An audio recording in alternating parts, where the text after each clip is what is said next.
지금 코스피가 굉장히 위기에 봉착한 것 같습니다. 위기 이유요? 금리, 달러 환율, 이것도 다 맞습니다. 근데 아니다 쳐도 다른 위기가 숨겨져 있습니다. 코스피의 심장을 조여오는 것은 바로 시총 1위, 2위인 삼성전자와 SK하이닉스에 있는데요. 지금 삼성전자와 SK하이닉스에 집중된 비투 규모가 정상적인 범주를 넘어섰습니다. 저는 삼성전자와 SK하이닉스를 가지고 있지 않은데요 라고 말하셔도 이 두 종목은 코스피 전체에 끼치는 영향이 워낙 크기 때문에 개인 투자자 누구에게나 적용되는 위험입니다. 단순히 비투가 늘었다 뭐 이런 이야기를 하려고 하는 게 아닙니다. 한국 증시 구조 자체가 왜 위기인지 어떤 취약성이 있는지 낱낱이 설명을 드릴 거고요. 그에 따라 투자자인 우리는 어떤 스탠스를 취해야 하는 건지도 말씀드려 보겠습니다. 주식 투자하시는 분들이라면 꼭 끝까지 보세요. 삼성전자와 SK하이닉스는 말 그대로 코스피의 절대적인 축입니다. 두 기업이 코스피 전체에서 차지하는 비중이 30%를 넘습니다. 이 말은 곧 이 두 종목이 떨어지면 코스피 전체가 흔들리고 두 종목이 오르면 코스피가 올라간다는 뜻입니다. 한국 증시 구조 자체가 이렇게 양대 종목에 편중되어 있기 때문에 삼성전자, SK하이닉스의 주가 흐름은 사실상 코스피의 방향성을 결정하는 키 플레이어라고 할 수 있습니다. 그런데 문제는 이 두 종목의 역대급 신용잔고, 즉 빚내서 투자한 개인들의 자금이 역사상 가장 많이 몰려있다는 점입니다. 현재 시장 전체의 총 신용잔고, 그러니까 빚내서 투자한 금액만 약 26조 원 정도가 됩니다. 이 금액은 심지어 코로나 당시보다도 더 높은 수치입니다. 제가 이전 영상에서도 이 포인트를 강조드린 적이 있습니다. 그 중에서도 코스피만 놓고 보면 신용잔고가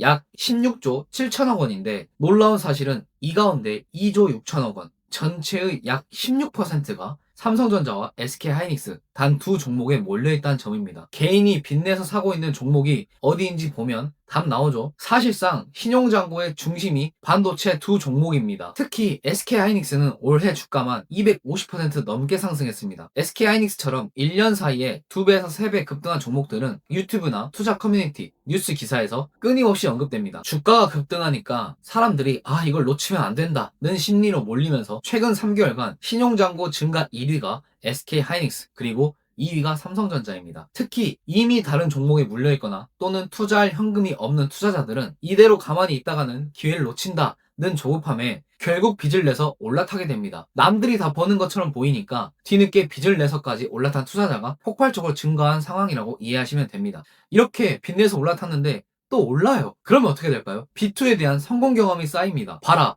역시 빚내서 투자하니까 돈 벌었잖아. 돈 벌려면 레버리지를 써야 한다니까. 이렇게 잘못된 자신감으로 악순환의 고리가 채워집니다. 하지만 여기서 진짜 위험이 발생합니다. 시가총액 상위 1위, 2위 종목에 신용이 이렇게까지 쏠려 있는 구조 자체가 위기 상황에서 제대로 대응을 못하게 만드는 요인입니다. 왜냐하면 삼성전자와 SK하이닉스는 단순히 인기 종목을 넘어서 코스피 전체에 미치는 영향력이 압도적이며 개인 투자자들의 포트폴리오에서 차지하는 비중도 상당히 크기 때문입니다. 그런데 이런 핵심 종목에 빚으로 산 물량이 너무 많으면 주가가 조금이라도 흔들릴 때 도미노처럼 연쇄 폭락이 발생할 수 있습니다. 실제 시장에서는 주가가 2에서 3%만 빠져도 코스피 전체 지수가 3에서 4% 이상 과도하게 흔들리는 현상이 나타납니다. 왜냐하면 두 종목이 워낙 코스피에서 차지하는 비중이 크기 때문이죠. 여기서 더 위험한 건 증거금 문제입니다. 삼성전자나 SK하이닉스의 주가가 조금만 흔들려도 유지 증거금 비율이 무너질 수 있습니다. 증거금이 부족하게 되면 어떻게 될까요? 바로 강제 청산, 반대 매매로 이어집니다. 이 과정은 감정적으로 무서워서 팔아야겠다 하고 사람이 매도하는 게 아닙니다. 증권사가 기계적으로 자동 매도 버튼을 누르는 것과 동일합니다. 그래서 반대 매매가 시작되면 주가가 더 빠지고 주가가 빠지면 또다시 증거금이 부족해지고 그 부족분을 메우기 위해 다시 강제 매도가 나오고 이 과정이 반복되면서 폭포수처럼 가격이 쏟아지는 구조가 만들어집니다. 결국 삼성전자, SK하이닉스의 급격한 하락은 단순히 하나의 종목 문제가 아니라 코스피 전체를 끌어내리는 위험으로 이어질 수 있다는 겁니다. 하지만 진짜 중요한 포인트는 또 따로 있습니다. 바로 외국인들이 삼성전자와 SK하이닉스를 팔고 있다는 사실입니다. 매도세가 지속적으로 나오고 있어요. 저번 영상에서도 언급했었죠. 파는 사람이 있으면 사는 사람도 반드시 있어야죠. 그럼 누가 살까요? 바로 개인 투자자들입니다. 그런데 개인들이 어떻게 사고 있을까요? 말씀드렸죠. 신용미수 같은 레버리지로 받아내고 있습니다. 현재 시장은 외국인이 팔고 있는 물량을 개인의 현금도 있겠지만 빚으로도 떠받치는 구조가 형성되어 있습니다. 이건 역사적으로 굉장히 위험한 패턴입니다. 과거에도 수없이 반복됐던 패턴입니다. 외국인이 포지션을 정리하고 개인이 신용으로 매수하고 변동성이 커지고 결국 개인 투자자들이 크게 잃고 시장에서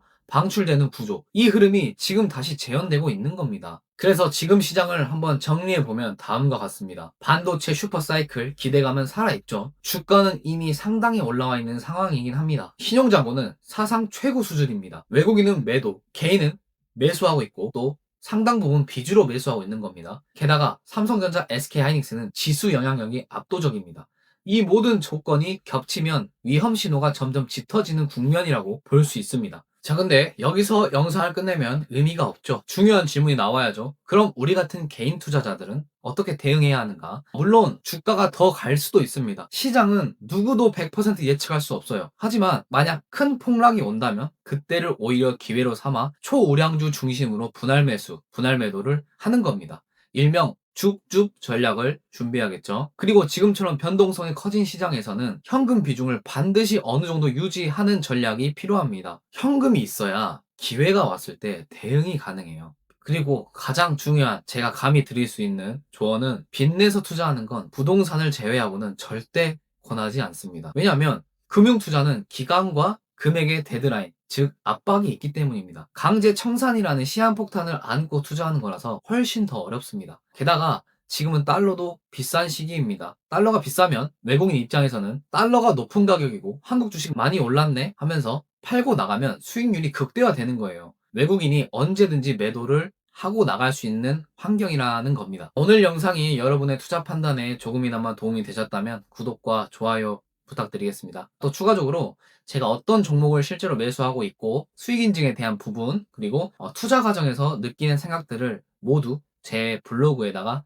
작성하고 있으니까요. 관심 있으신 분들은 한 번씩 놀러와 주세요. 시장은 늘 기회와 위험이 함께 옵니다. 우리는 그것을 잘 구분하고 그에 따라 잘 대응만 하면 되거든요. 항상 여러분의 성공적인 투자를 응원하고요. 저는 또 다음 영상에서 뵙겠습니다.